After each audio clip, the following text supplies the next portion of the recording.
കേന്ദ്ര സർക്കാർ മറുപടി നൽകാതിരുന്ന പെഗാസസ് സോഫ്റ്റ്വെയർ ഉപയോഗിച്ചുള്ള ഫോൺ ചോർത്തലിനെക്കുറിച്ച് അന്വേഷണത്തിന് സുപ്രീം കോടതിയുടെ ഉത്തരവ്. ജസ്റ്റിസ് RV രവീന്ദ്രന്റെ നേതൃത്വത്തിലുള്ള സമിതി ഫോൺ ചോർത്തൽ അന്വേഷിക്കും. പെഗാസസ് ഉപയോഗിച്ച് ആരുടെയൊക്കെ ഫോൺ ചോർത്തിയിരുന്നു എന്ന കാര്യവും സമിതിക്ക് പരിശോധിക്കാം. പെഗാസസ് ഉപയോഗിച്ച് വാട്സാപ്പ് വിവരങ്ങൾ 2 വർഷം മുൻപ് ചോർത്തിയതിൽ കേന്ദ്ര സർക്കാർ നടപടി എന്തെല്ലാമെന്നും പരിശോധിക്കാം.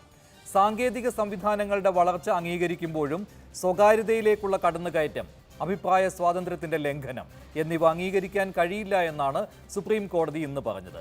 അതായത് ദേശസുരക്ഷ മറയാക്കി എല്ലാ വിഷയത്തിൽ നിന്നും സർക്കാരിന് ഒഴിഞ്ഞു മാറാൻ ആകില്ലെന്ന സുപ്രധാന നിരീക്ഷണം. പെഗാസസ് ഉപയോഗിച്ചുള്ള ഫോൺ ചോർത്തലിൽ കേന്ദ്രത്തിന് സുപ്രീം കോടതിയിൽ നിന്ന് തിരിച്ചടി നേരിടുമ്പോൾ സൂപ്പർ പ്രൈം ടൈം ചർച്ച ചെയ്യുകയാണ്. ഫോൺ ചോർത്തലിന് ഉത്തരമാകുമോ?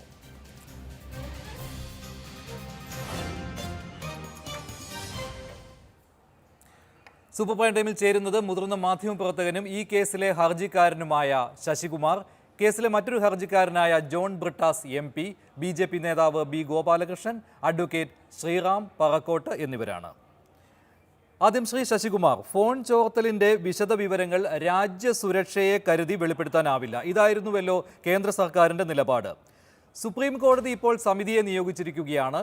ഈ സമിതിക്ക് മുന്നിലും ഇതിനപ്പുറം ഒരു നിലപാട് കേന്ദ്ര സർക്കാരിന്റെ ഭാഗത്ത് നിന്ന് താങ്കൾ പ്രതീക്ഷിക്കുന്നുണ്ടോ?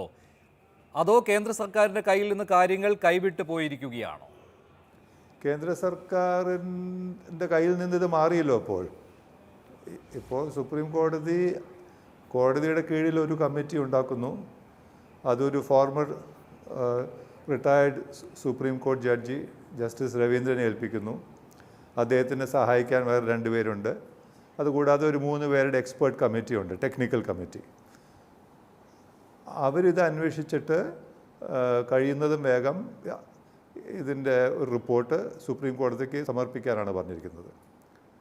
അതുകൊണ്ട് ഇപ്പോൾ കേന്ദ്രത്തിന് ഇപ്പോൾ ഇത് ചെയ്യാൻ പറ്റുന്നത് ഇതിൽ സഹകരിക്കാണ്ടിരിക്കുക.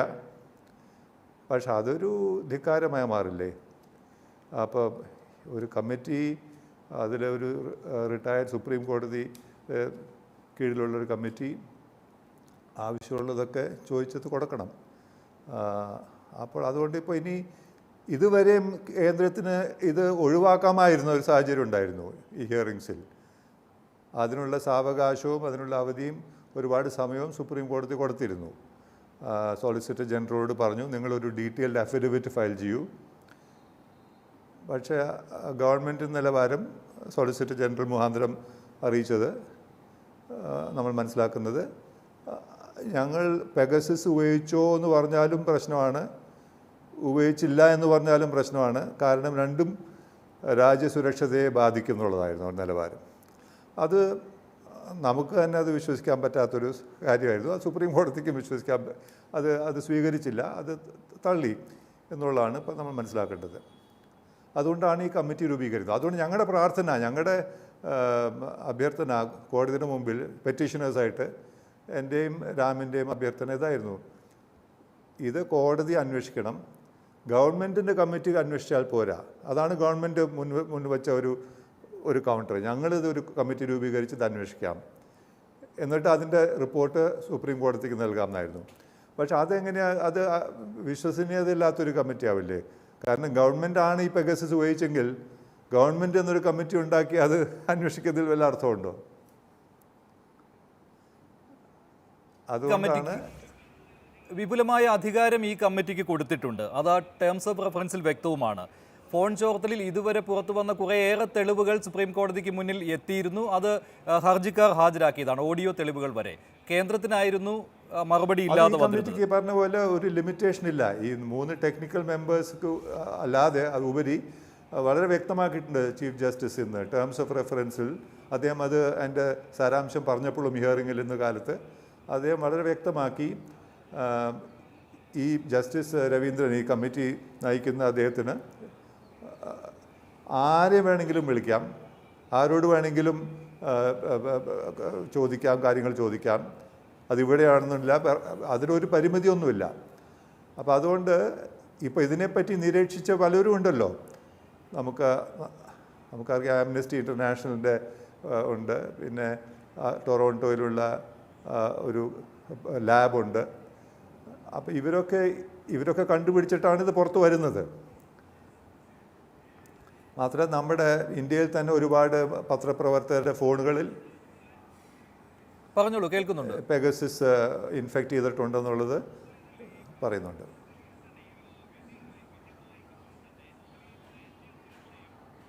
ഇതിൽ മറ്റൊരു കാര്യം, ഈ ദേശീയ സുരക്ഷയാണ് കേന്ദ്ര സർക്കാർ എടുത്തു പറഞ്ഞത്. 49-50 പോയിന്റുകളിൽ വിധിയിൽ വ്യക്തമാക്കുന്നതും ഈ ദേശീയ സുരക്ഷയുടെ കാര്യമാണ്. ഇന്റലിജൻസ് ഏജൻസികൾ ഫോൺ ചോർത്താറുണ്ട്, ഇക്കാര്യം കോടതിയും സമ്മതിക്കുന്നുണ്ട്. അത് വേണമെന്നും അത് രഹസ്യമാണെന്നും കോടതി സമ്മതിക്കുന്നുണ്ട്. പക്ഷേ അവിടെ ഈ സ്വകാര്യത വിഷയമാക്കാറില്ല എന്ന കാര്യം ശരി. പക്ഷേ ഇവിടെ അങ്ങനെയല്ല. ഈ ദേശീയ സുരക്ഷയുടെ മറ പിടിച്ചുകൊണ്ട് എല്ലാ കാര്യത്തിലും സ്വകാര്യത എന്ന കാര്യം പറയരുത് എന്ന ഒരു കൃത്യമായ നിരീക്ഷണം നടത്തിയിട്ടില്ലേ കോടതി? അത് വളരെ എലാബറേറ്റ് ആയിട്ട് ഈ ഇന്ററിം ഓർഡറിൽ ബഹുമാനപ്പെട്ട ചീഫ് ജസ്റ്റിസ് പറഞ്ഞിട്ടുണ്ട്. സ്വകാര്യതയുടെ ആവശ്യവും സ്വകാര്യത എവിടെ അവസാനിക്കണം, ദേശീയ സുരക്ഷയുടെ പ്രശ്നങ്ങൾ വരുമ്പോൾ അതിന് എവിഡൻസ് ഉണ്ടായിരിക്കണം, അതിന് പ്രോപ്പർ ലോ ഉണ്ടായിരിക്കണം. പുട്ടുസ്വാമി കേസൊക്കെ സൈറ്റ് ചെയ്തിട്ടുണ്ട്. 3 കാരണങ്ങളാണ് നമുക്ക് ഇങ്ങനെയുള്ള സാഹചര്യങ്ങളിൽ സൈറ്റ് ചെയ്യാൻ പറ്റുന്നത്. ഒന്ന്, അതിന് ലീഗലായിരിക്കണം. രണ്ടാമത്, അത് നീഡുണ്ടായിരിക്കണം, ആവശ്യമുണ്ടായിരിക്കണം. മൂന്നാമത്, പ്രൊപ്പോർഷനാലിറ്റി. നമുക്ക് എത്ര ആവശ്യമുണ്ടോ അത്രയും ഇത് ഉപയോഗിക്കാൻ പാടുള്ളൂ. അതല്ലാതെ ഒരു ഊഹാഭൂഹം കൊണ്ട് ഇത് ദേശീയ സുരക്ഷ എന്ന് പറഞ്ഞ് എന്തും ചെയ്യാൻ പറ്റുന്ന ഒരു പാസ്പോർട്ട് അല്ല എന്ന് വളരെ വ്യക്തമാക്കുന്നുണ്ട്. ഈ സമിതിയെക്കുറിച്ച് താങ്കൾ ഇനി അത് ഗവൺമെന്റ് സഹകരിച്ചില്ലെങ്കിൽ പറഞ്ഞോളൂ. അത് തീർച്ചയായിട്ടും ജസ്റ്റിസ് രവീന്ദ്രൻ ഇതൊക്കെ അറിയുന്ന അദ്ദേഹം അത് വെറുതെ ഇരിക്കില്ലല്ലോ. താങ്കൾ വലിയ ആത്മവിശ്വാസം പ്രകടിപ്പിക്കുന്നുണ്ട് ഈ സമിതിയെക്കുറിച്ച്. പക്ഷേ ഈ അടുത്ത കാലത്ത് പല സമിതികളും സുപ്രീം കോടതി രൂപീകരിച്ചിട്ടുണ്ട്. അതിലേറ്റവും ഒടുവിൽ കർഷക സമരം സമയത്ത് ഉള്ള സമിതിയാണ്. പക്ഷേ ആ സമിതി കൊണ്ട് എന്ത് ഗുണമുണ്ടായി?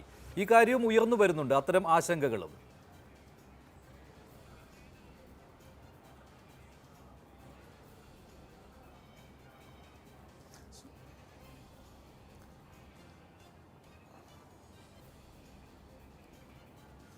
സ്വാഭാവികമായിട്ടും ഇങ്ങനെ ഉള്ള പ്രശ്നങ്ങളിൽ ഒരു കമ്മിറ്റി ഏൽപ്പിച്ചിട്ട് പിന്നെ അതങ്ങനെ കിടക്കട്ടെ എന്നുള്ളൊരു ആശങ്ക സ്വാഭാവികമാണ്. പക്ഷേ ഇന്നത്തെ ഇന്ററിം ഓർഡറിൽ അതിനൊരു വിശേഷത, അതിൻ്റെ ഒരു സവിശേഷത എന്ന് വേണമെങ്കിൽ പറയാവുന്നത്, വളരെ ആ ടേംസ് ഓഫ് റെഫറൻസ് വളരെ കൃത്യമാണ്.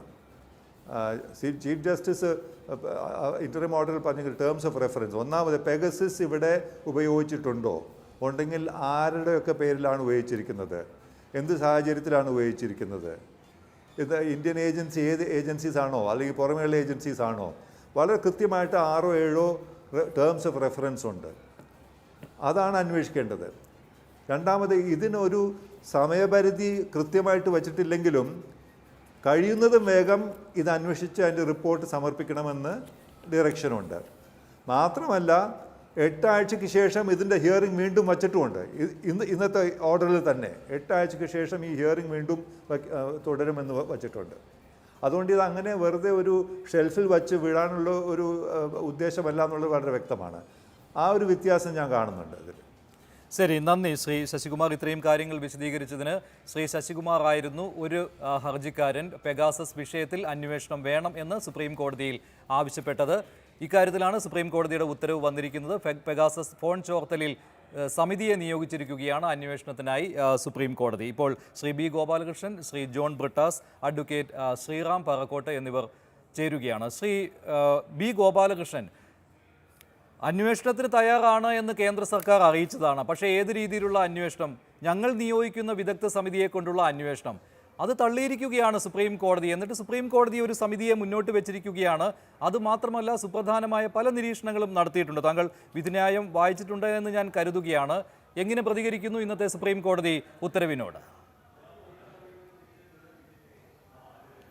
അല്ല, സുപ്രീം കോടതി ഇതിനു മുമ്പ് 2-3 കാര്യങ്ങളൊക്കെ പറഞ്ഞിരുന്നു. അത് ഈ നമ്മുടെ മാതൃഭൂമി അടക്കമുള്ള പല മാധ്യമങ്ങളും ഈ കോവിഡുമായി ബന്ധപ്പെട്ട വിഷയത്തിൽ ഓക്സിജൻ ഷോർട്ടേജിനെ കുറിച്ച് വലിയ ബഹളം വെച്ചിരുന്നു. നിങ്ങൾക്കറിയാലോ ഇവിടുത്തെ ഫ്ലോറിൽ നടന്ന ബഹളമൊക്കെ. അതുപോലെ കോവിഡിൻ്റെ കാര്യം, പല കാര്യങ്ങളും. അതിലൊന്നും സുപ്രീം കോടതിയുടെ വിധിയെക്കുറിച്ച് നിങ്ങൾ ചർച്ച ചെയ്തില്ല. ഇതിൽ വിധിയെ ചർച്ച ചെയ്യാൻ നിങ്ങൾ എടുക്കുന്ന തീരുമാനം ഇത് നരേന്ദ്രമോദിക്കെതിരായിട്ടുള്ള, ഈ ഗവൺമെൻറ്റിനെതിരായിട്ടുള്ള വിധിയാണെന്നുള്ള പ്രഖ്യാപനത്തിൻ്റെ അടിസ്ഥാനത്തിലാണ്. അത് ശുദ്ധ അസംബന്ധമാണ്. ഞാൻ ഈ വിധി എൻ്റെ കയ്യിൽ ഇതിൻ്റെ ഓർഡർ ഉണ്ട്. നിങ്ങൾ പറഞ്ഞതുപോലെ ഞാൻ ഈ ഓർഡർ മുഴുവൻ വായിച്ചു.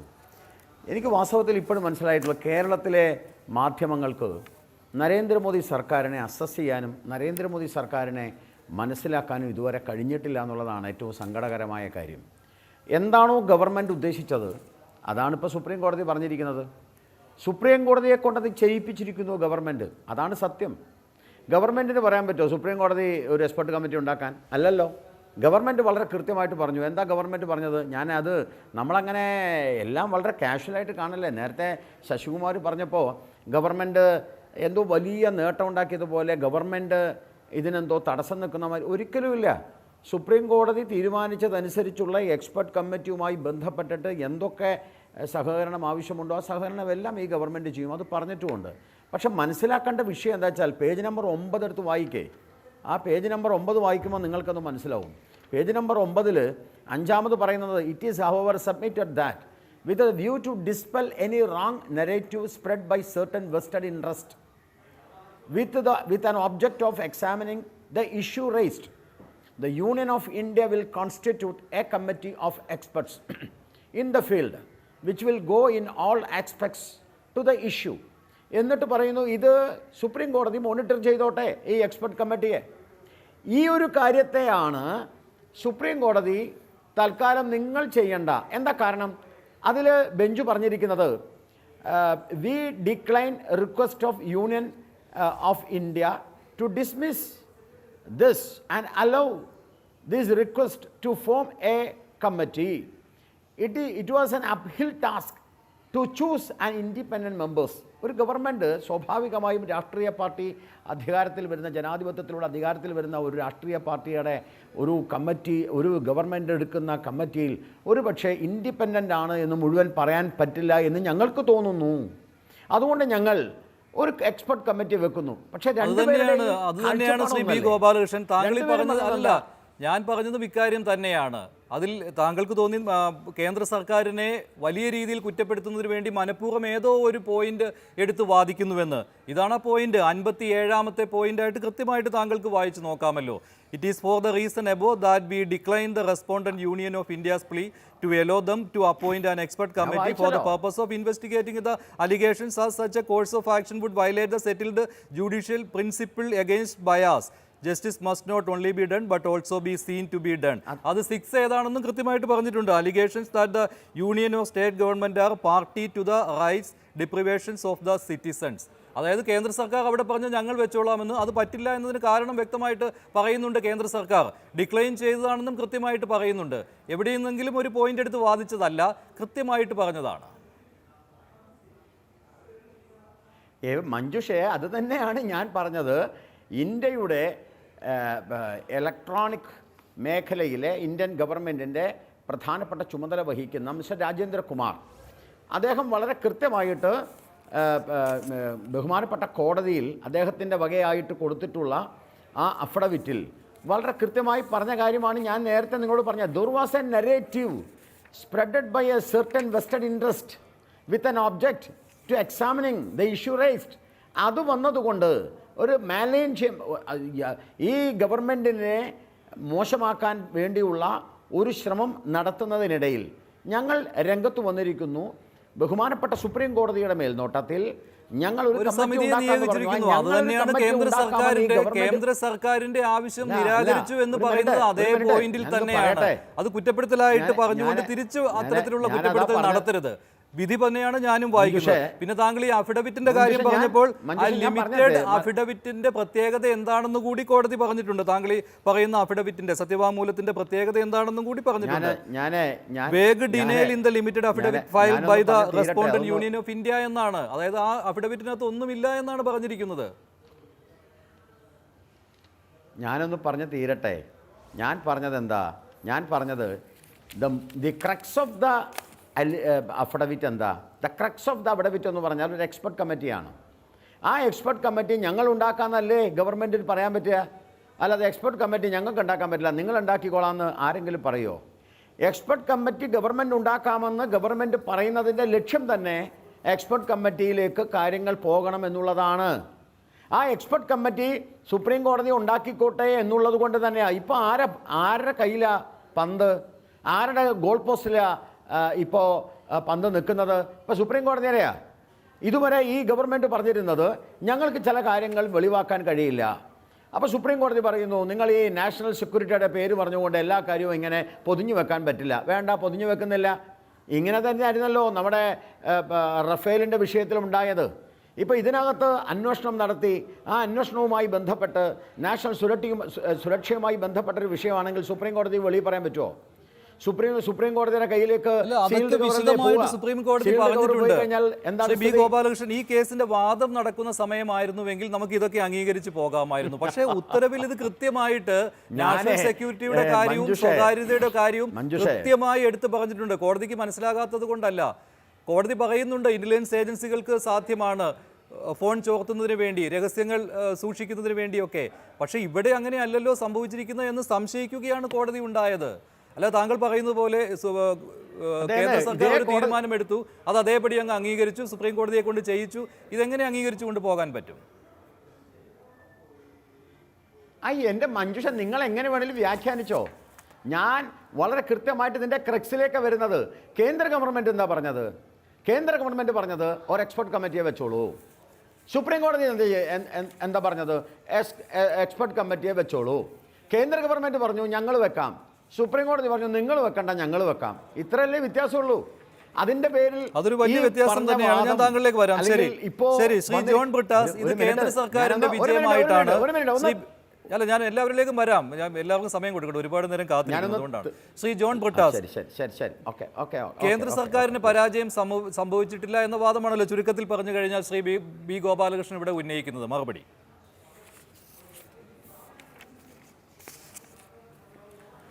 മഞ്ജുഷ, ഞാൻ എൻ്റെ സ്നേഹിതൻ ഗോപാലകൃഷ്ണൻ ഇങ്ങനെ സഗൂതം ശ്രവിക്കുകയായിരുന്നു.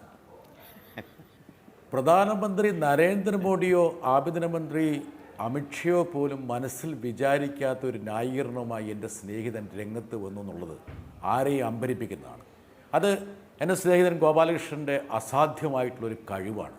എന്താ കാരണം എന്ന് വെച്ചാൽ, കേന്ദ്ര സർക്കാർ വിജയിച്ചിരിക്കുന്നു. കേന്ദ്ര സർക്കാരിൻ്റെ ആഗ്രഹം സുപ്രീം കോടതി ഉയർത്തിപ്പിടിച്ചിരിക്കുന്നു. അപ്പോൾ ഞങ്ങളുടെ വിജയമാണിത്. ഇത്രയൊക്കെ സമർത്ഥമായിട്ട് പറയാൻ ഇന്ത്യൻ രാഷ്ട്രീയത്തിൽ ഗോപാലകൃഷ്ണനെ പോലൊരാളില്ലെന്നുള്ളതാണ് വാസ്തവം. അതുകൊണ്ട് ഞാൻ ഗോപാലകൃഷ്ണനെ അഭിനന്ദിക്കുകയാണ്. ഈ ഇത്രയും ഒരു വിധി പ്രസ്താവം വന്നപ്പോഴും ഇത്ര മനോഹരമായിട്ട് ഈ മെയ്വഴക്കം പ്രകടിപ്പിക്കാൻ എൻ്റെ സ്നേഹിതന് കഴിഞ്ഞതിൽ അദ്ദേഹത്തിനെ അഭിനന്ദിക്കുകയാണ്. അദ്ദേഹം ഈ വിധിയിൽ നിന്ന് ചില വാചകങ്ങൾ, ശകലങ്ങൾ ഉദ്ധരിച്ചു. ഈ 45 പേജ് വരുന്നത്, ഞാനിൻ്റെ ഹർജിക്കാരൻ കൂടിയാണ്, അതുകൊണ്ട് തന്നെ ഇതിൽ നടന്നിട്ടുള്ള എല്ലാ വാദങ്ങളും സഗൂതം നിരീക്ഷിക്കുകയും പഠിക്കുകയും ചെയ്തതാണ്. ഈ 45 പേജ് വരുന്ന വിധിന്യായം ഞാൻ ഏറെക്കുറെ 2 or 3 പ്രാവശ്യം വായിച്ചു.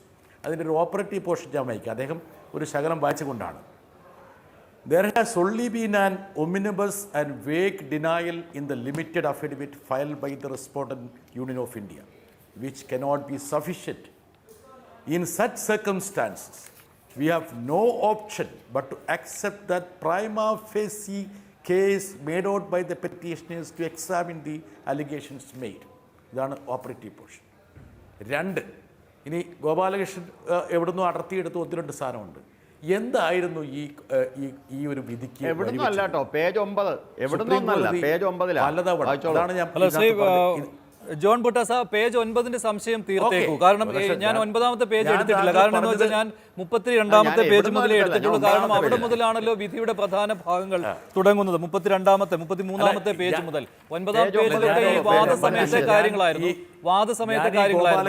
അതിൽ ഗോപാലകൃഷ്ണൻ പറഞ്ഞതിൽ എന്തെങ്കിലും സാങ്കേതികമായി പാണ്ഡിത്യം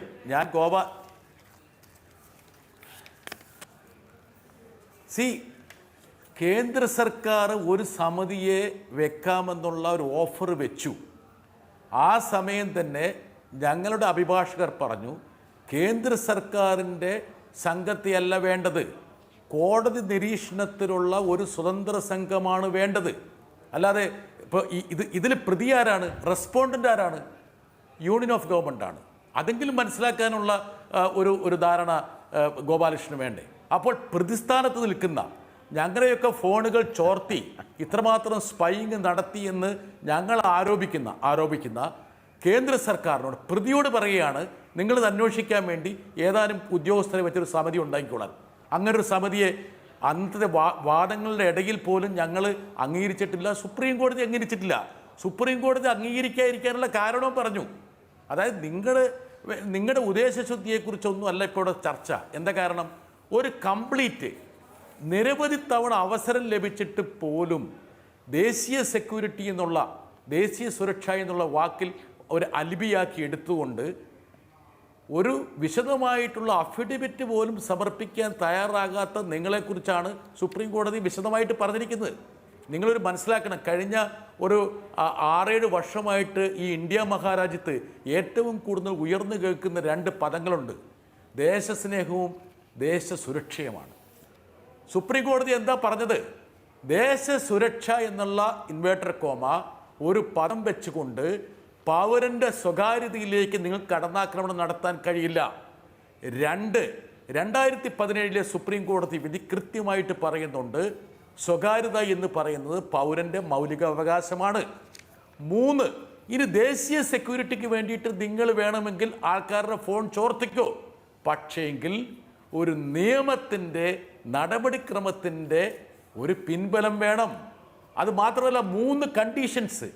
ഏത് മൗലിക അവകാശത്തിനും റീസണബിൾ റെസ്ട്രിക്ഷൻസ് ഉണ്ട്. പക്ഷേ റീസണബിൾ റെസ്ട്രിക്ഷൻസ് എന്തായിരിക്കണം, എങ്ങനെയായിരിക്കണമെന്ന് സുപ്രീം കോടതി കൃത്യമായി പ്രതിപാദിക്കുന്നുണ്ട്. അപ്പോൾ ഈ വിധിയിലുടനീളം സുപ്രീം കോടതി കേന്ദ്ര സർക്കാർ അവലംബിച്ച നിഷേധക സമീപനത്തെക്കുറിച്ചാണ് സുപ്രീം കോടതി ഈ 45 പേജിലും അടിവരയിടുന്നത്. ഇനി എൻ്റെ സ്നേഹിതൻ ഗോപാലകൃഷ്ണൻ്റെ ഓർമ്മയിലേക്ക് ഒരു കാര്യം കൊണ്ടുവരാം. ഈ വർഷകാല സമ്മേളനത്തിൽ ഞങ്ങൾ ആവശ്യപ്പെട്ടത് ഒരു കാര്യം മാത്രമാണ്. അതായത് പെഗാസസ് എന്നുള്ള സോഫ്റ്റ്വെയർ നിങ്ങൾ വാങ്ങിയോ ഇല്ലയോ അതെങ്കിലും പറ. വേറൊന്നും വേണ്ട, അന്വേഷണം ഒന്നും വേണ്ട. ഈ പെഗാസസ് എന്നുള്ള സോഫ്റ്റ്വെയർ വാങ്ങിയോ ഇല്ലയോ? ഒന്നുകിൽ പ്രധാനമന്ത്രി പോട്ടെ, പ്രധാനമന്ത്രി വളരെ തിരക്കുള്ള മനുഷ്യനാണ്, ആഭ്യന്തരമന്ത്രിയെങ്കിലും സഭയിൽ വന്ന് പറ. ഇതുപോലും തയ്യാറാകാതിരുന്ന നിങ്ങൾക്ക് സുപ്രീം കോടതിയിൽ പോയി കരണത്ത് പ്രഹരമേറ്റ് കഴിയുമ്പോൾ ഞങ്ങളുടെ ആഗ്രഹപ്രകാരമാണ് സുപ്രീം കോടതി ഈ വിധിന്യായം പുറപ്പെടുവിച്ചു എന്ന് പറയണമെങ്കിൽ ഗോപാലകൃഷ്ണ നിങ്ങൾക്ക് മാത്രമേ പറ്റുള്ളൂ. ഞാൻ ഒന്നും കൂടി വിളിക്കട്ടെ, എൻ്റെ ഗോപാലകൃഷ്ണ നിങ്ങൾക്ക് മാത്രമേ പറ്റുള്ളൂ. ഇനി ഈ വിധിയുടെ ഏറ്റവും പ്രധാനപ്പെട്ട സചേതനമായ വശം മഞ്ജുഷ് ശ്രദ്ധിക്കണം.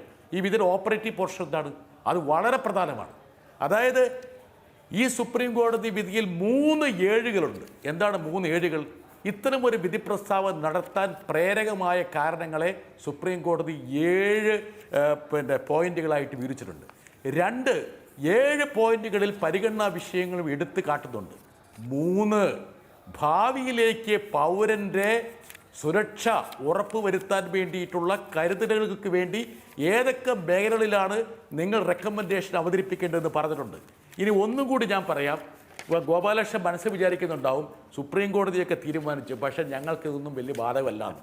അതുകൊണ്ടാണ് ഗോപാലകൃഷ്ണൻ 45-ാമത്തെ പേജിൽ സുപ്രീം കോടതി പറയുന്നുണ്ട്, Veerendrakumar Bansal, officer on special duty / registrar of Supreme Court of India is directed to coordinate between the committee, the learned overseeing judge and the central state governments to facilitate communication and smooth functioning. വളരെ വ്യക്തമാണ്. എന്താണ്? Supreme കോടതിയുടെ നിരീക്ഷണത്തിലുള്ള ഒരു 2-ടയർ കമ്മിറ്റിയാണ് യാഥാർത്ഥ്യമായിരിക്കുന്നത്. ഒരു വർഷകാല സമ്മേളനം മുഴുവൻ ഒഴുക്കിക്കളഞ്ഞല്ലോ നിങ്ങൾക്കിതായിരുന്നു ആഗ്രഹമെങ്കിൽ ഗോപാലകൃഷ്ണ ഒരു വാചകം നിങ്ങൾ പാർലമെൻറ്റിൽ പറഞ്ഞിരുന്നെങ്കിൽ ആ വർഷകാല സമ്മേളനം ചീറ്റിപ്പോകില്ലായിരുന്നു. ഇപ്പോൾ കരണത്ത് പ്രഹരം കിട്ടിയപ്പോൾ ഞങ്ങളുടെ കമ്മിറ്റി ഞങ്ങൾ പറഞ്ഞിട്ട് സുപ്രീം കോടതി കൊണ്ടുവന്നു എന്നൊക്കെ പറഞ്ഞ് എവിടുന്നോ 2 വരിയെടുത്ത് ഉദ്ധരിച്ചിട്ട് പറയണമെങ്കിൽ അത് ഗോപാലകൃഷ്ണൻ മാത്രമേ പറ്റുള്ളൂ. ആ കഴിവിന് എൻ്റെ വക ഒരു പ്രത്യേക സല്യൂട്ട്. ശ്രീ ജോൺ ബ്രിട്ടാസ്, മറ്റൊരു കാര്യം, ഇതിപ്പോൾ കേന്ദ്ര സർക്കാർ സുപ്രീം കോടതിയിൽ സ്വീകരിച്ച നിലപാട് ഈ ദേശസുരക്ഷയെ കരുതി ഇത്തരം കാര്യങ്ങൾ പറയാൻ പറ്റില്ല എന്നായിരുന്നു. പെഗാസസ് ഫോൺ ചോർത്തിയിട്ടുണ്ടോ, ഫോൺ ചോർത്തിയിട്ടില്ലേ, ഈ 2 കാര്യങ്ങളും പറയാൻ പറ്റില്ല എന്നായിരുന്നു. അപ്പോൾ ഈ സമിതി വരുമ്പോൾ ഈ സമിതിക്ക് മുന്നിലും ഇതേ നിലപാടിനപ്പുറം പ്രതീക്ഷിക്കേണ്ടതുണ്ടോ? ഇത്രയും വിപുലമായ അധികാരം സമിതിക്ക് നൽകിയിട്ടുണ്ടെങ്കിൽ പോലും ആ ഒരു പോയിന്റിൽ പിടിച്ചുകൊണ്ട് തന്നെ ഈ രീതിയിലുള്ള മറുപടി തന്നെ നൽകും എന്നല്ലേ ഇപ്പോൾ പ്രതീക്ഷിക്കാൻ കഴിയുകയുള്ളൂ? ഒട്ടേറെ സമിതികൾ നമ്മൾ കണ്ടിട്ടുള്ളതാണല്ലോ. മഞ്ജുഷ്, ഈ സന്ദേഹങ്ങൾ ഒരുപക്ഷെ ഇനി വരും ദിവസങ്ങളിൽ ഉയരും. പക്ഷേ ഒരു കാര്യം ശ്രദ്ധിക്കണം, സുപ്രീം കോടതി കൃത്യമായി പറഞ്ഞിട്ടുണ്ട്. അതായത് ഇത് സംബന്ധിച്ച് എനിക്കൊന്ന് നേരത്തെ ശശികുമാർ സൂചിപ്പിച്ചതാണ്, ആരിൽ നിന്ന് പോലും മൊഴിയെടുക്കാം. നിങ്ങൾക്ക് തോന്നുന്നുണ്ടോ ഏതെങ്കിലും രാഷ്ട്രീയ പരിരക്ഷ വെച്ച് ഇന്ത്യ സർക്കാരിൽ ഏതെങ്കിലും ഉദ്യോഗസ്ഥൻ ഒരു കളവ് പറയാൻ മുതിരുമെന്ന്? ഇപ്പോൾ എന്താ സംഭവിച്ചിരിക്കുന്നത്? ഇന്ത്യൻ അഡ്മിനിസ്ട്രേഷനിലുള്ള ഉദ്യോഗസ്ഥരെ സത്യാവസ്ഥ സുപ്രീം കോടതി നിയോഗിച്ചിരിക്കുന്ന കമ്മീഷന് മുമ്പിൽ വെളിപ്പെടുത്താൻ ബാധ്യസ്ഥരായിരിക്കുകയാണ്. ഏതെങ്കിലും BJP ഓഫീസിൽ നിന്നോ ഏതെങ്കിലും രാഷ്ട്രീയ പാർട്ടിയുടെ ഓഫീസിൽ നിന്നോ പറയുന്നത് പോലെ ഒരു ഉദ്യോഗസ്ഥന് പെരുമാറാൻ പറ്റില്ല, പ്രവർത്തിക്കാൻ പറ്റില്ല. ഒരു സുപ്രീം കോടതി നിയന്ത്രിക്കുന്ന നിരീക്ഷണത്തിലുള്ള ഒരു സമിതി അന്വേഷിക്കുമ്പോൾ അവിടെ കളവ് പറയാൻ കഴിയില്ല, കള്ള സത്യവാങ്മൂലം കൊടുക്കാൻ പറ്റില്ല. ദൂരവ്യാപകമായിട്ടുള്ള ഭവിഷ്യത്തുകൾ ആ ഉദ്യോഗസ്ഥൻ്റെ അല്ലെങ്കിൽ ബന്ധപ്പെട്ട ഏജൻസിയുടെ ജീവിതത്തിൽ ഉണ്ടാകാൻ പോവുകയാണ്. ഏറ്റവും പ്രധാനപ്പെട്ട കാര്യം മഞ്ജുഷ്, ഞാനിതിൻ്റെ രാഷ്ട്രീയം അങ്ങ് മാറ്റിവെക്കട്ടെ. എന്താ കാര്യത്തിൽ ഞാൻ ഗോപാലകൃഷ്ണനെ ഓർമ്മിപ്പിക്കട്ടെ, നമുക്ക് ഗോപാലകൃഷ്ണൻ ചില കാര്യങ്ങളിലൊക്കെ രാഷ്ട്രീയത്തെ അതീതമായി ചിന്തിക്കണമെന്ന് ഞാൻ ആഗ്രഹിക്കുന്ന ആളാണ്. ഇത് പ്രതിപക്ഷവും ഭരണപക്ഷവും തമ്മിലുള്ള പോരാട്ടമല്ല, ഇത് ഇന്ത്യൻ ജനാധിപത്യ പ്രക്രിയ അല്ലെങ്കിൽ ഭരണഘടനയ്ക്കനുസൃതമായിട്ട് നമ്മുടെ രാജ്യം മുന്നോട്ട് പോകണമെന്നുള്ളത് കൊണ്ടാണ് ഇതിൽ ഒരു രാഷ്ട്രീയം കൊണ്ടുവരേണ്ടതില്ല. നിങ്ങൾക്കും എനിക്കുമുള്ള പൗരാവകാശങ്ങൾ സംരക്ഷിക്കപ്പെടണം. 2, ഇന്ത്യൻ ജനാധിപത്യത്തെ താങ്ങി നിർത്തുന്ന ഒരു നെടുന്തൂണുകളും ദുർബലപ്പെടാൻ പാടില്ല. ഈ പെഗാസസ് എന്നുള്ള സൈബർ വെപ്പൺ ഏതൊക്കെ തൂണുകളെയാണ് ആക്രമിച്ചത്?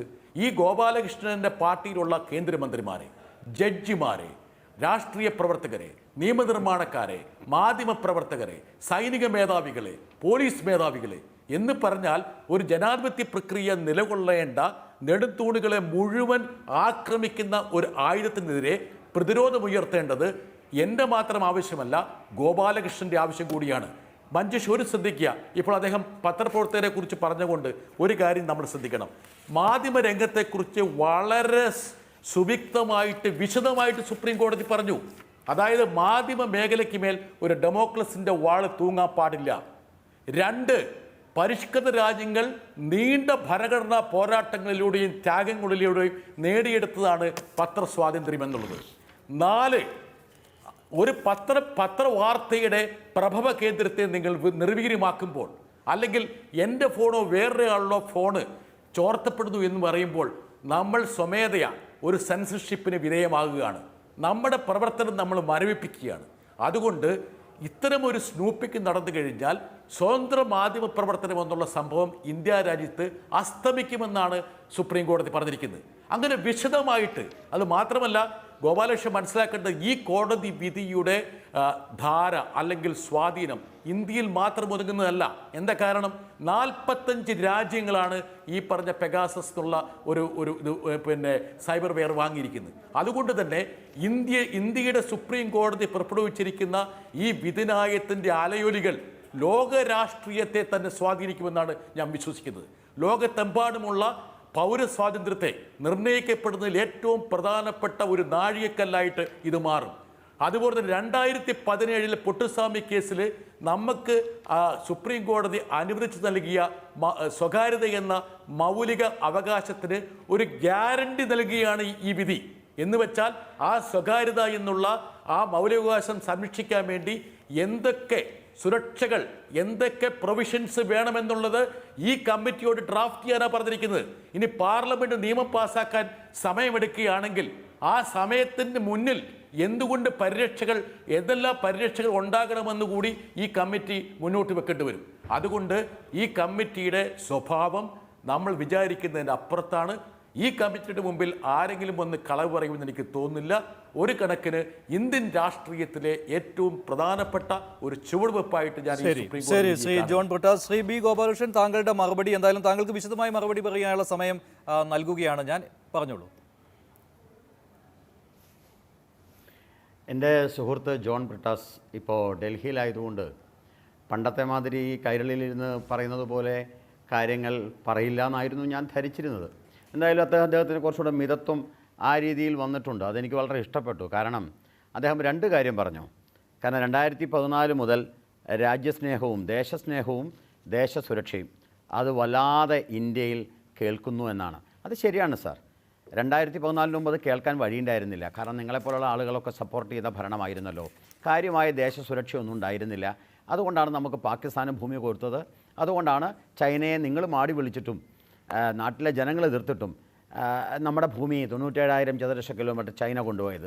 അപ്പോൾ അതൊന്നും ഇപ്പോൾ ഇല്ല. അതുകൊണ്ട് ദേശസുരക്ഷയും അതുപോലെ രാജ്യസ്നേഹവും ദേശസ്നേഹവും നമ്മുടെ നാട്ടിൽ 2014 ശേഷം അങ്ങനെ ഒരു തരംഗമായി മാറുകയാണ്. അതാണ് ഒരു സൈനികൻ്റെ മൃതദേഹം വരുന്ന സമയത്ത് ആ സൈനികൻ്റെ ശരീരത്തിൻ്റെ മുമ്പിൽ നിന്നുകൊണ്ട്, മൃതശരീരത്തിൻ്റെ മുമ്പിൽ നിന്നുകൊണ്ട് ഭാരത് മാതാ കി ജയ് എന്നുള്ള വിളികൾ മുഴങ്ങുന്നത് 2014 ശേഷം തന്നെയാണ്. താങ്കൾ പറഞ്ഞതിനെ ഞാൻ പരിപൂർണമായി അംഗീകരിക്കുന്നു. ഒന്നും കൂടി താങ്കൾ പറഞ്ഞു, അതും എനിക്ക് വളരെ ഇഷ്ടപ്പെട്ടു. അതെന്താണെന്ന് വെച്ചാൽ ഇന്ത്യയിലെ ഒരു ഉദ്യോഗസ്ഥനും അങ്ങനെ കളവ് പറയുമെന്ന് ഞാൻ വിശ്വസിക്കുന്നില്ല എന്ന് അങ്ങ് പറഞ്ഞത്, അതും ഞാൻ വിശ്വസിക്കുന്നു.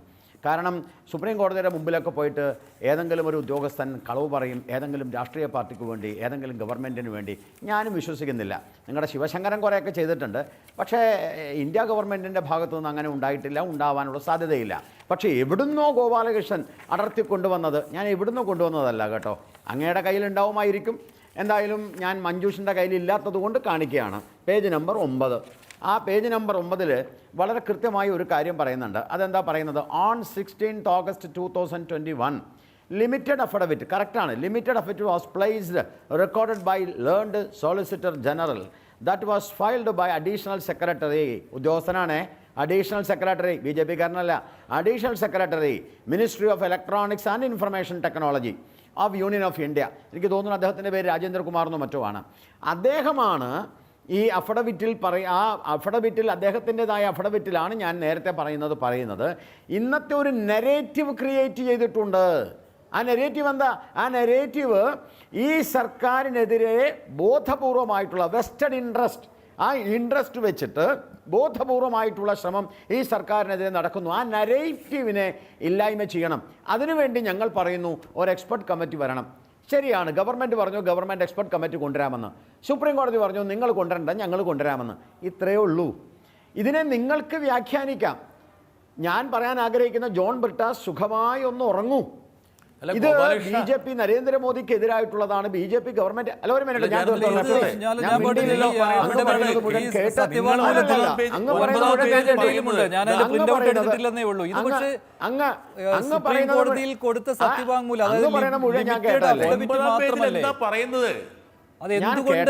എന്തുകൊണ്ട് സുപ്രീം കോടതി കേന്ദ്ര സർക്കാരിന്റെ ആവശ്യം നിരാകരിച്ചു എന്ന് വ്യക്തമായിട്ട് ഒരു ഉദ്ധരണിയാണത്.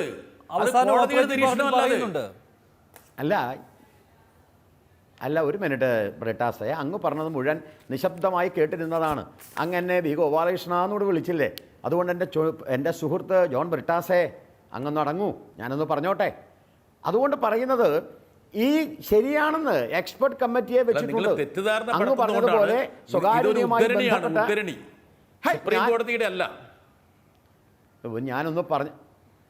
ഞാനൊന്ന് പറഞ്ഞോട്ടെ. ജഡ്ജ്മെൻറ്റിൻ്റെ ഭാഗമാണല്ലോ ഞാൻ വായിക്കുന്നത്. ഇത് ജഡ്ജ്മെൻ്റ് ആണോ അല്ലയോ? ഇത് ജഡ്ജ്മെൻ്റ് ആണോ അല്ലയോ? അല്ല, ശ്രീ ഗോപാലകൃഷ്ണൻ പറഞ്ഞ കാര്യം, ഞാൻ പറയട്ടെന്ന്, ഞാൻ തെറ്റിദ്ധാരണ എന്ന് പറഞ്ഞുകൊണ്ടാണ് കോടതിയിൽ നിന്ന് ഉത്തരവ് വരുമ്പോൾ ആ വാദത്തെ കുറിച്ചും ആ സത്യവാങ്മൂലത്തെ കുറിച്ചും ആദ്യം പ്രതിപാദ്യം ഉണ്ടാവും. അതിനുശേഷം അവസാന വാദത്താണല്ലോ വിധിയുടെ വിശദാംശങ്ങൾ വരിക. മഞ്ജുഷേ നിങ്ങളെ അല്ല മഞ്ജുഷ, നിങ്ങൾ ഈ കോടതിയുടെ കാര്യങ്ങളൊന്നും അറിയാതെ നിങ്ങൾ സംസാരിക്കല്ലേ? ഞങ്ങളൊക്കെ കോടതി പോയിരിക്കുന്ന 24 മണിക്കൂറും കോടതിയിലെ കാര്യങ്ങൾ മനസ്സിലാക്കി സംസാരിക്കുന്ന, ഇത് കോടതിയുടെ വിധിയാണ്. ഈ വിധിയിൽ യൂണിയൻ ഗവൺമെന്റ് കൊടുത്ത അഫിഡവിറ്റിനെ കുറിച്ചാണ് പറയുന്നത്. അതൊരു ഉദ്ധരണിയാ, ശരിയാ? ആ ഉദ്ധരണി യൂണിയൻ ഗവൺമെന്റ് ഒരു അഫിഡവിറ്റ് കൊടുത്തു. എന്റെ നിക്ക്, ഞാൻ തീർച്ചയായിട്ടും നിങ്ങൾ സംസാരിക്കാം പ്ലീസ്.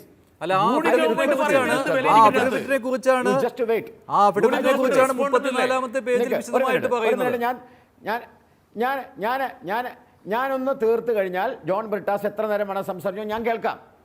ഈ അഫിഡവിറ്റിൽ പറയുന്ന ഒരു ഉദ്ധരണിയെ കുറിച്ച് പറയുന്നു. ആ അഫിഡവിറ്റിൽ, ഇനി അഫിഡവിറ്റ് മാറ്റിവെക്കൂ.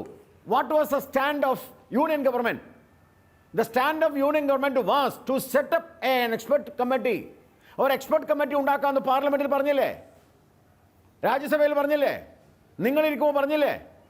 എക്സ്പെർട്ട് കമ്മിറ്റി ഉണ്ടാക്കാൻ സാധിക്കില്ല, അത് പറ്റില്ല എന്നുള്ള നിലപാടായിരുന്നില്ലേ നിങ്ങളുടേത്? നിങ്ങൾക്ക് പറയാമായിരുന്നില്ലേ ഞങ്ങൾ തരാം ആളുകളുടെ ചോയ്സ്, നിങ്ങൾ എക്സ്പെർട്ട് കമ്മിറ്റി ഉണ്ടാക്കാൻ? നിങ്ങൾ പറഞ്ഞോ? ഇല്ല. നിങ്ങൾ കർഷക സമരത്തിൽ ഇതേ സ്റ്റാൻഡ് എടുത്തില്ലേ? അവസാനം സുപ്രീം കോടതിയിലേക്ക് വന്നപ്പോൾ എക്സ്പെർട്ട് കമ്മിറ്റി വെക്കാൻ പറഞ്ഞു. ഞങ്ങൾ പറഞ്ഞു കോടതി വെച്ചോളാൻ. കോടതി വെച്ചില്ലേ? നിങ്ങൾ കേട്ടുവോ? നിങ്ങളുടെ ആളുകളല്ലേ കാർഷിക സമരത്തിൽ സമരം ചെയ്യുന്നത്? എക്സ്പെർട്ട് കമ്മിറ്റിയെ വെച്ചത് സുപ്രീം കോടതിയാ. നിങ്ങൾ എന്താ പറഞ്ഞോ? ഞങ്ങൾക്ക് വിശ്വാസമില്ലാന്ന്. നിങ്ങൾ സഹകരിച്ചോ? നിങ്ങൾക്ക് പറയാം, ഞാനിത് പറഞ്ഞിട്ട് പറയാം, അത് കഴിഞ്ഞാൽ പറയാം. അപ്പോൾ അതുകൊണ്ട് അല്ല, വേണ്ട, ഇപ്പോൾ പറയണ്ട, എൻ്റെ കഴിഞ്ഞിട്ട് പറയാം. സുപ്രീം കോടതി പറഞ്ഞതും യൂണിയൻ ഓഫ് ഗവൺമെൻറ് പറഞ്ഞതും തമ്മിലുള്ള ആകെ ഒരു വ്യത്യാസമുണ്ട്. ആ വ്യത്യാസം തന്നെയാണ്. അതെന്താ വ്യത്യാസം? ഗവൺമെൻറ് ചെയ്യണ്ട, ഞങ്ങൾ ചെയ്യാം. നിങ്ങൾ ചെയ്താൽ ഒരു ബയസ്ഡ് ആണെന്ന് തോന്നും, ബയസ്ഡ് ആവാം. അതുകൊണ്ട് എക്സ്പെർട്ട് കമ്മിറ്റിയെ ഞങ്ങൾ ഉണ്ടാക്കാം. എക്സ്പെർട്ട് കമ്മിറ്റിയെ സുപ്രീം കോടതി ഉണ്ടാക്കി. ആ എക്സ്പെർട്ട് കമ്മിറ്റിക്ക് വിശാലമായിട്ടുള്ള അധികാരം കൊടുക്കട്ടെ. അതിനിപ്പോൾ എന്താ കുഴപ്പം? ഞങ്ങൾക്കിതിലൊന്നും ഒരു വിരോധമില്ല സാർ. ഞങ്ങൾക്ക് എന്തിനാ വിരോധം? ശരി, ഇനിയിപ്പോൾ ആ ഒരു പ്രധാനപ്പെട്ട ഒരു പോയിന്റിന്റെ മറുപടി കൂടി, അല്ലെങ്കിൽ ശ്രീ ബി ഗോപാലകൃഷ്ണൻ, താങ്കൾ ഒരുപാട് കാര്യങ്ങൾ ജോൺ ബ്രിട്ടാസ് പറഞ്ഞതുകൊണ്ട് we have no option but to accept the prima facie case made out by the petitioners to examine the allegations made. അതാണ് ഏറ്റവും പ്രധാനപ്പെട്ട പോയിന്റ് ആയിട്ട് പറയുന്നത്. കാരണം സുപ്രീം കോടതിയിൽ സത്യവാങ്മൂലം നൽകി അതിലൊന്നുമില്ല, അതും ഉത്തരവിൽ പറയുന്ന കാര്യമാണ്. അതുകൊണ്ട് ഞങ്ങൾക്ക് ഈ തീരുമാനം എടുക്കേണ്ടി വന്നു. പ്രൈമ ഫേസി അവർ നൽകിയ കാര്യങ്ങൾ ശരിയാണെന്ന് ഞങ്ങൾക്ക് ബോധ്യപ്പെട്ടതിൻ്റെ അടിസ്ഥാനത്തിൽ ഇങ്ങനൊരു വിദഗ്ധ സമിതിയെ നിയോഗിക്കുന്നു. ഇത് തന്നെയാണ് സുപ്രീം കോടതിയുടെ ഉത്തരവ്. അപ്പോൾ അവിടെയും കേന്ദ്ര സർക്കാരിൻ്റെ വിജയമെന്നാണോ?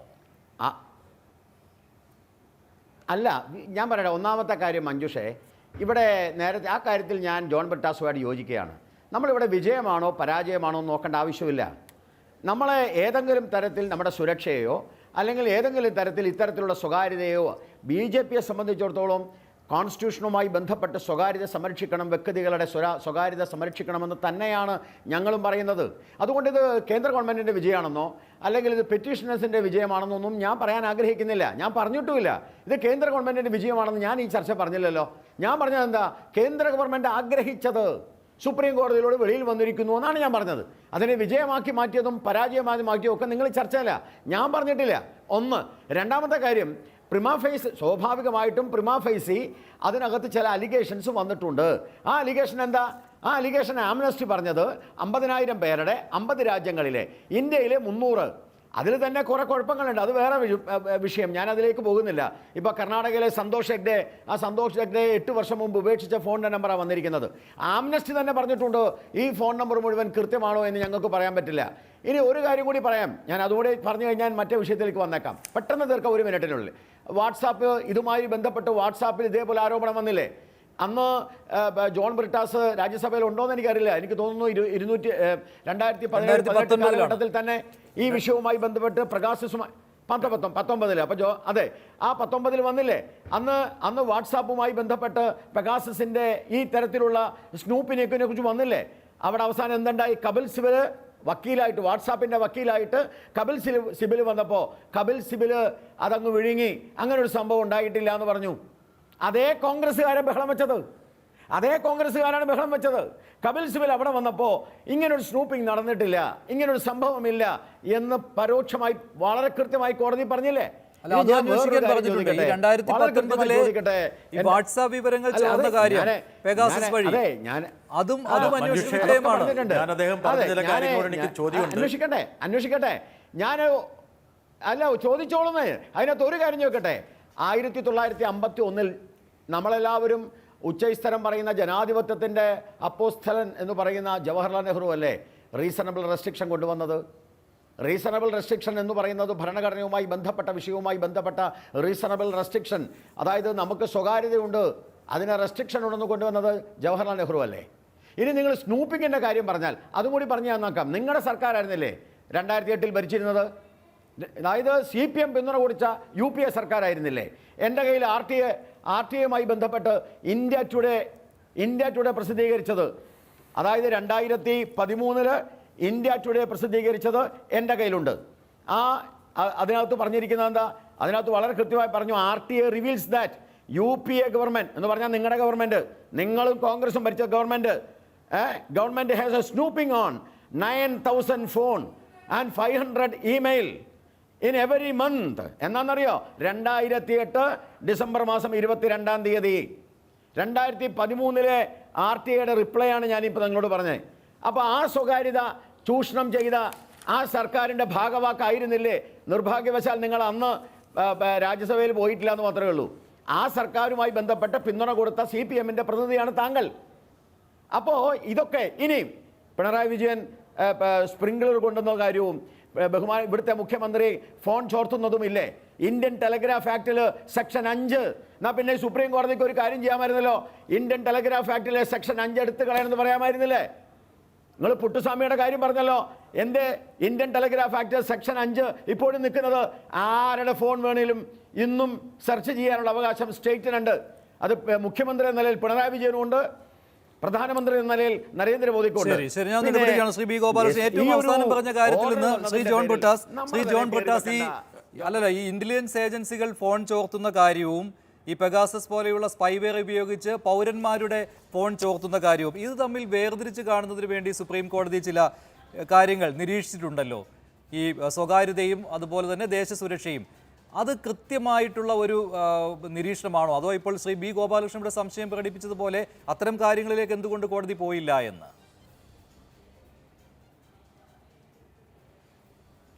മഞ്ജുഷ്, ശ്രീ ഗോപാലകൃഷ്ണൻ ഏറ്റവും കൂടുതൽ ഊന്നാൻ ശ്രമിച്ചത് 9-ാം പേജിനെ മുൻനിർത്തിയാണ്. ആ 9-ാം പേജിൻ്റെ തുടക്കം എന്ന് പറയുന്ന ഒരു പേജുണ്ട്, അത് 8-ാം പേജാണ്. ആ 8-ാം പേജിൻ്റെ 12-ാമത്തെ ഖണ്ഡിക 8-ാം പേജിൻ്റെ കൃത്യം ആ 8-ാം പേജിൽ നിന്ന് തുടങ്ങുന്നതാണ്. അപ്പോൾ എന്ത് ചോദിച്ചാൽ മൂപ്പറ 8-ാം പേജ് അങ്ങോട്ട് വിട്ടു, അതുകൊണ്ട് 9-ാം പേജിൻ്റെ ഒരു ഖണ്ഡിക എടുത്തു. 8-ാം പേജ് എന്താ പറയുന്നത്? ഓഗസ്റ്റ് 16, 2021 സോളിസിറ്റർ ജനറൽ ഫയൽ ചെയ്ത പരിമിതമായ അഫിഡവിറ്റിൻ്റെ ഭാഗമായിട്ടുള്ള ഒരു രേഖ എന്താണ്? Ministry of electronics and information technology additional secretary Rajendra Prasad. അല്ലല്ല കേൾക്ക്. 9-ാം പേജ് എന്താ നിങ്ങൾ? അപ്പോൾ രാജേന്ദ്ര പ്രസാദ് എന്നൊക്കെ ഉള്ള പേര് നേരത്തെ പറഞ്ഞത് 8-ാം പേജാ ഞാൻ വായിച്ചത്. അല്ലെന്ന് നിങ്ങൾ 9-ാം പേജാ പറഞ്ഞത്. പോട്ടെ, ഓക്കെ 8-ല് അഡീഷണൽ സെക്രട്ടറിയുടെ റിപ്പോർട്ടിലെ കാര്യം പറയട്ടെ. ഓക്കെ അഡീഷണൽ സെക്രട്ടറി ഫയൽ ചെയ്ത ആ കടലാസിലെ ഒരു ഭാഗം ഉദ്ധരണിയായിട്ട് സുപ്രീം കോടതി പറയാണ്, അല്ലാതെ ഈ സുപ്രീം കോടതിയുടെ ആയിട്ടുള്ളൊരു പരാമർശം അല്ലാതെ. അതിപ്പോൾ ഒരു കേസിൽ വാദിയും പ്രതിയും ഒക്കെ നടത്തുന്ന വാദങ്ങളുടെ സത്ത ഒരു സുപ്രീം കോടതി വിധിയിലുണ്ടാവും. ഇനി രണ്ടാമത്തെ കാര്യം, ശ്രീ ഗോപാലകൃഷ്ണൻ, ഏറ്റവും പ്രധാനപ്പെട്ട ഒരു കാര്യം എന്താണ്? നിങ്ങളിപ്പോൾ ടെലിഗ്രാഫ് ആക്ടൊക്കെ ഇപ്പം നമുക്കറിയാം, ഹോം സെക്രട്ടറി ഓതറൈസ് ചെയ്ത് കഴിഞ്ഞാൽ ഈ പറഞ്ഞ ഫോണൊക്കെ ചോർത്താം. സുപ്രീം കോടതി അതിനെതിരില്ലെന്ന് സുപ്രീം കോടതി കൃത്യമായിട്ട് എന്താ പറഞ്ഞത്? ഒരു നടപടിക്രമം നിയമത്തിൻ്റെ അടിസ്ഥാനത്തിൽ നിങ്ങൾക്ക് ദേശസുരക്ഷ സംരക്ഷിക്കാൻ വേണ്ടിയിട്ട് നിങ്ങൾക്ക് ഫോൺ ചോർത്താം. 35-ാമത്തെ പേജിൽ 52-ാമത്തെ പോയിന്റ് കൃത്യമായിട്ട് പറയുന്നുണ്ട് ശ്രീ ജോൺ ബ്രിട്ടാസ്. അതിൽ 35-ാമത്തെ പേജിൽ 52-ാമത്തെ പോയിന്റ് കൃത്യമായിട്ട് പറയുന്നുണ്ട്. അതിന്റെ ആദ്യത്തെ 2 സെന്റൻസ് വായിച്ചാൽ തന്നെ വ്യക്തമാണ്. ഒന്ന് വായിച്ചാൽ നന്നായിരുന്നു.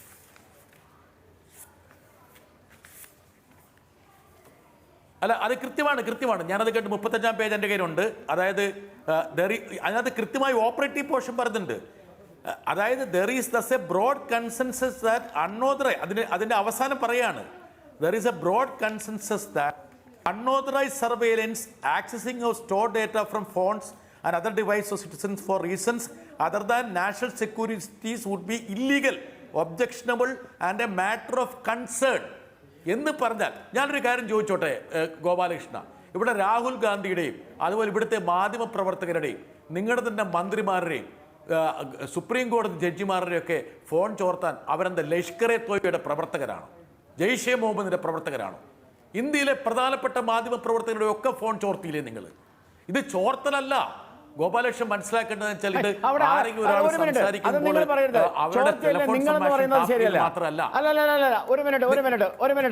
ഇത്രയും നേരം സംസാരിച്ചതിൽ വ്യത്യസ്തമായ സമീപനമാണ് താങ്കൾ ഇപ്പോൾ സംസാരിച്ചത്. ഇത് സമ്പൂർണ്ണമായ ഒരു വ്യക്തിക്ക് മേലുള്ള സമ്പൂർണ്ണമായിട്ടുള്ള, ഞാൻ പറയട്ടെ, സമ്പൂർണ്ണമായ ആധിപത്യമാണ്. ഇനി ഞാൻ ഒന്നും കൂടെ പറയാം. ഈ 2019 നിങ്ങൾ എന്തടിസ്ഥാനത്തിലാണ് പറയാ? നിങ്ങൾ നടപടിയാണ്. വഴക്ക് വേണ്ട, സമാധാനമായിട്ട് പോകട്ടെ. ആ അല്ലല്ല, സ്ഥാനം അങ്ങനെ ഒരു ശരിയാവില്ല. അത് ശ്രീ അംഗീകരിക്കാൻ ഞാൻ പറ്റില്ല. അങ്ങനെ ഒരു ചർച്ചാ തൊഴിലാളിയല്ല. നിങ്ങള് ശ്രീ ചോദ്യത്തിൽ നിങ്ങൾ ശ്രീ ജോൺ പറഞ്ഞില്ലേ? ബ്രിട്ടാസ് അല്ലല്ല അപ്പൊ നിങ്ങൾ കൈരളിയുടെ ചാനലിന്റെ സ്റ്റാൻഡേർഡ് ആയി മാറി. ശ്രീ ബി അത് ഗോപാലകൃഷ്ണൻ അംഗീകരിക്കാൻ പറ്റില്ല. ശ്രീ ബി ഗോപാലകൃഷ്ണൻ ചോദ്യത്തിൽ നിങ്ങൾ പറയാം അത് നിങ്ങൾ തുടക്കത്തിൽ കൊണ്ടുവന്ന നിങ്ങൾ എന്റെ സ്റ്റാൻഡേർഡ് നിർണ്ണയിക്കേണ്ട. നിങ്ങളുടെ സ്റ്റാൻഡേർഡ് നിർണ്ണയിച്ചോളൂ. എന്താ കാരണം വെച്ചാൽ പറയാൻ പറ്റുക നിങ്ങൾ നിങ്ങളുടെ സ്റ്റാൻഡേർഡ് നിർണ്ണയിച്ചോളൂ. ഞാൻ നിങ്ങളെ കുറിച്ച് എനിക്ക് ഞാൻ നിങ്ങളുടെ സ്റ്റാൻഡേർഡ് ഒന്നും അളക്കാൻ ആളല്ല. ജോൺ ബ്രിട്ടാസ്, എനിക്ക് ഞാൻ നിങ്ങളെ നിങ്ങളെ കുറിച്ച് കുറിച്ച് നന്നായി നല്ല അറിയാം. അഭിപ്രായം നമ്മൾ നല്ല സുഹൃത്തുക്കളാണ്, നമ്മൾ നല്ല സുഹൃത്തുക്കളാണ് ജോൺ ബ്രിട്ടാസ്. അങ്ങ് ആദ്യം പറഞ്ഞല്ലോ ഗോപാലകൃഷ്ണൻ, നമ്മുടെ രാജ്യത്തിലെ ആളുകളുടെ ഈ ഫോൺ ചോർത്തുന്നത് നമുക്ക് ശരിയല്ല. അങ്ങ് പറഞ്ഞതിനോട് കൂടെ നിന്ന ആളാണ് ഞാൻ അങ്ങ് പറഞ്ഞത് ശരിയാന്ന് പറഞ്ഞ ആളാണ് ഞാൻ. അപ്പൊ നിങ്ങൾ ചോർത്തിയില്ലേ എന്ന് പറയുന്നത് ശരിയാണോ ജോൺ ബ്രിട്ടാസ്? ശരി ശരി, നിങ്ങളൊന്ന് തണുക്കൂ. അതിനിടയ്ക്ക് ഞാൻ അഡ്വക്കേറ്റ് നിഖിൽ നരേന്ദ്രനോട് അദ്ദേഹത്തിന് പോകാൻ അല്പം ധൃതിയുണ്ട്. ശ്രീ ജോൺ ബ്രിട്ടാസ്, ശ്രീ ബി ഗോപാലകൃഷ്ണൻ, നിങ്ങളൊന്ന് തണുക്കുക. ശ്രീ നിഖിൽ നരേന്ദ്രൻ അഡ്വക്കേറ്റ് കൂടി ചേരുകയാണ്. ശ്രീ നിഖിൽ നരേന്ദ്രൻ, ഇന്നത്തെ ഈ സുപ്രീം കോടതിയുടെ ഉത്തരവിലോടുകൂടി ഈ പെഗാസസ് വിഷയത്തിൽ ഒരു ഉത്തരം നമുക്ക് കിട്ടുമെന്ന് പ്രതീക്ഷിക്കുന്നുണ്ടോ താങ്കൾ? തീർച്ചയായും ഇന്നത്തെ സുപ്രീം കോടതിയുടെ വിധി എന്ന് പറയുന്നത് ചരിത്രപരമാണ്, വളരെ സുപ്രധാനമായ തീരുമാനമാണ്. ഒരുപക്ഷെ ഇന്ത്യയുടെ നിയമവ്യവസ്ഥയുടെ ചരിത്രം പരിശോധിക്കുകയാണെങ്കിൽ ഒരുപക്ഷെ എല്ലാ കാലഘട്ടത്തിലും നാഷണൽ സെക്യൂരിറ്റി, രാജ്യസുരക്ഷ എന്നുള്ളതൊരു പുകമറയാക്കി ഗവൺമെന്റുകൾക്ക് യാതൊരു രീതിയിലുള്ള ചെക്സും ബാലൻസും ഇല്ലാതെ സർവൈലൻസ് നടത്താനുള്ളൊരു ലൈസൻസിന്റെ അവസ്ഥയായിരുന്നു ഇതുവരെ ഉണ്ടായിട്ടുള്ളത്. പക്ഷേ ഈ സുപ്രീം കോടതി വിധി പ്രകാരം സുപ്രീം കോടതി രാജ്യസുരക്ഷ എന്ന് പറയുന്ന ഒരു പുകമറ കൊണ്ട് മാത്രം ഗവൺമെന്റ് ഇങ്ങനെ ഒളിച്ചു കളിക്കാൻ പറ്റില്ല എന്ന് വളരെ വ്യക്തമായി ഈ വിധിയിൽ കൂടെ വ്യക്തമാക്കിയിട്ടുണ്ട്. അതുകൊണ്ട് തന്നെ ഇത് ചരിത്രപരമാണ്. ശ്രീ ജോൺ ബ്രിട്ടാസ് MP ഞാൻ അഭിനന്ദിക്കുന്നു ഈ പെറ്റീഷൻ മുമ്പോട്ട് നയിച്ചതിന്. അതുപോലെ തന്നെ ഈ ചർച്ച മുമ്പോട്ട് നിന്ന് നയിച്ച എല്ലാ മാധ്യമങ്ങൾക്കും ഞാൻ അഭിനന്ദനം അറിയിക്കുന്നു. ഇത് വളരെ സുപ്രധാനമാണ്. സുപ്രീം കോടതി ഒരു കമ്മിറ്റിയാണ് അപ്പോയിന്റ് ചെയ്തിരിക്കുന്നത്, ഒരു ടെക്നിക്കൽ കമ്മിറ്റി ഉണ്ട്. അതിന്റെ മേൽനോട്ടത്തിൽ ജസ്റ്റിസ് രവീന്ദ്രൻ. താങ്കൾക്ക് ഈ സാങ്കേതിക കാര്യങ്ങൾ കൂടുതലായിട്ട് അറിയാവുന്ന ഒരാളായതുകൊണ്ട് കൂടി ചോദിക്കുകയാണ്, എത്രമാത്രം ഈ കമ്മിറ്റിക്ക് മുന്നിൽ ഈ പെഗാസസിന്റെ ഫോൺ ചോർത്തൽ വിവരങ്ങൾ തെളിവുകളായി എത്തുവാനുള്ള സാഹചര്യം ഉണ്ട്? ഇപ്പോൾ കേന്ദ്ര സർക്കാരിന്റെ നിലപാട് ഉദ്യോഗസ്ഥർ പറഞ്ഞേക്കാം, ഈ സമിതിക്ക് മുന്നിൽ വന്ന് നുണ പറയുവാൻ സാധ്യതയില്ല എന്ന് നമുക്ക് അനുമാനിക്കാം. പക്ഷേ എന്നിരുന്നാലും ഇതിൻ്റെ ഒരു തെളിവുകൾ മുന്നിലേക്ക് വരണമല്ലോ. ആരുടെയൊക്കെ ഫോൺ ചോർത്തി, ഏതൊക്കെ സമയത്ത് ചോർത്തി, എന്തെല്ലാം വിവരങ്ങൾ ചോർത്തിയെടുത്തു, ഇതെല്ലാം ഉണ്ടല്ലോ. ഇതെങ്ങനെ ഈ ഒരു സമിതിയെ കൊണ്ട് കണ്ടുപിടിക്കുവാൻ പറ്റും? തെളിവുകളായി അവർക്ക് മുന്നിലെത്തും? ഇത് തെളിവുകളായി മുമ്പിലെത്താനുള്ള എല്ലാ സാധ്യതയുമുണ്ട്. ഒന്നാമതെന്ന് പറയുന്നത് ഈ കമ്മിറ്റി സുപ്രീം കോടതി അപ്പോയിന്റഡ് കമ്മിറ്റിയാണ്. അതുകൊണ്ട് തന്നെ ഇതിന്റെ മുമ്പിൽ ചെന്ന് വളരെ വ്യക്തമായി കളവ് പറയാൻ പറ്റില്ല. ഗവൺമെന്റിന് ആധികാരികമായ രേഖകൾ തന്നെ ഹാജരാക്കേണ്ടി വരും. പക്ഷെ അതിനകത്തും ഈ ഗവൺമെന്റിന് ഒരു രീതിയിൽ തന്നെയുള്ള ഒരു ഒളിച്ചുകളി നടത്താനുള്ള സ്കോപ്പ് അവിടെയും ഉണ്ട്. അതില്ല എന്ന് നമുക്ക് തീർച്ചയായും പറയാൻ പറ്റില്ല. പക്ഷെ വളരെ കോമ്പീറ്റന്റ് ആയിട്ടൊരു സമിതിയാണ് ഇപ്പോൾ സുപ്രീം കോടതി അപ്പോയിന്റ് ചെയ്തിട്ടുള്ളത്. അതുകൊണ്ട് തന്നെ ഈ ഒരുപാട് വിവരങ്ങൾ, ഇപ്പം എല്ലാ വിവരങ്ങളും പുറത്തു വരുമോ എന്നുള്ള ചോദ്യം ഇപ്പോഴും നമ്മൾ കാണേണ്ടി തന്നെ ഇരിക്കുന്നു. കാര്യം ഈ പറഞ്ഞതുപോലെ തന്നെ രാജ്യസുരക്ഷ എന്നൊരു മറ പ്രയോഗിച്ച് തന്നെ പല ഇൻഫർമേഷനും ചിലപ്പോൾ കൊടുക്കാതെ അത് മറച്ചു വെക്കാനുള്ള സാഹചര്യം അവർക്ക് ക്രിയേറ്റ് ചെയ്യാന്നുള്ളതേ ഉള്ളൂ. പക്ഷെ ഒരുപാട് വിവരങ്ങൾ അത് വളരെ ഇമ്പോർട്ടന്റ് ആണ്. കാര്യം ഇങ്ങനെയുള്ള കാര്യങ്ങളെല്ലാം തന്നെ ഒട്ടും സുതാര്യമല്ല. ഇന്ത്യയുടെ സർവൈലൻസ് നിയമങ്ങളുടെ ഏറ്റവും വലിയ പ്രശ്നം എന്ന് പറയുന്നത് സുതാര്യതയില്ലായ്മ തന്നെയാണ്. മാത്രമല്ല, ഇപ്പോൾ നേരത്തെ ഇവിടെ ഒരു ചർച്ച ഞാൻ കേട്ടു, അതായത് ഈ ടെലിഗ്രാഫ് ആക്ടിനെ പറ്റിയുള്ള പ്രൊവിഷൻസ് ഒന്നും ഇങ്ങനെയുള്ള പെഗാസസ് പോലുള്ള ഫോൺ ചോർത്തൽ സ്പൈവെയറുകൾ ഉപയോഗിക്കാനുള്ളൊരു ഓതറൈസേഷൻ കൊടുക്കുന്നില്ല. ഇൻഫർമേഷൻ ടെക്നോളജി ആക്ടും കൊടുക്കുന്നില്ല. അപ്പോൾ വ്യക്തമായിട്ടും ഗവൺമെന്റിന് ഒരുപക്ഷെ സമ്മതിക്കേണ്ടി തന്നെ വരും ഈ കമ്മിറ്റിയുടെ മുമ്പിൽ. എത്രമാത്രം ഡീറ്റെയിൽസ് റിവീൽ ചെയ്യുന്നുള്ളത് കണ്ടറിയേണ്ടിയിരിക്കുന്നു. പക്ഷെ ഒരു അറ്റം വരെയെങ്കിലും ഗവൺമെന്റിന് സമ്മതിക്കേണ്ടി വരും. കാര്യം ഇങ്ങനെയൊരു സമിതി അപ്പോയിന്റ് ചെയ്ത് കാരണം. ശരി.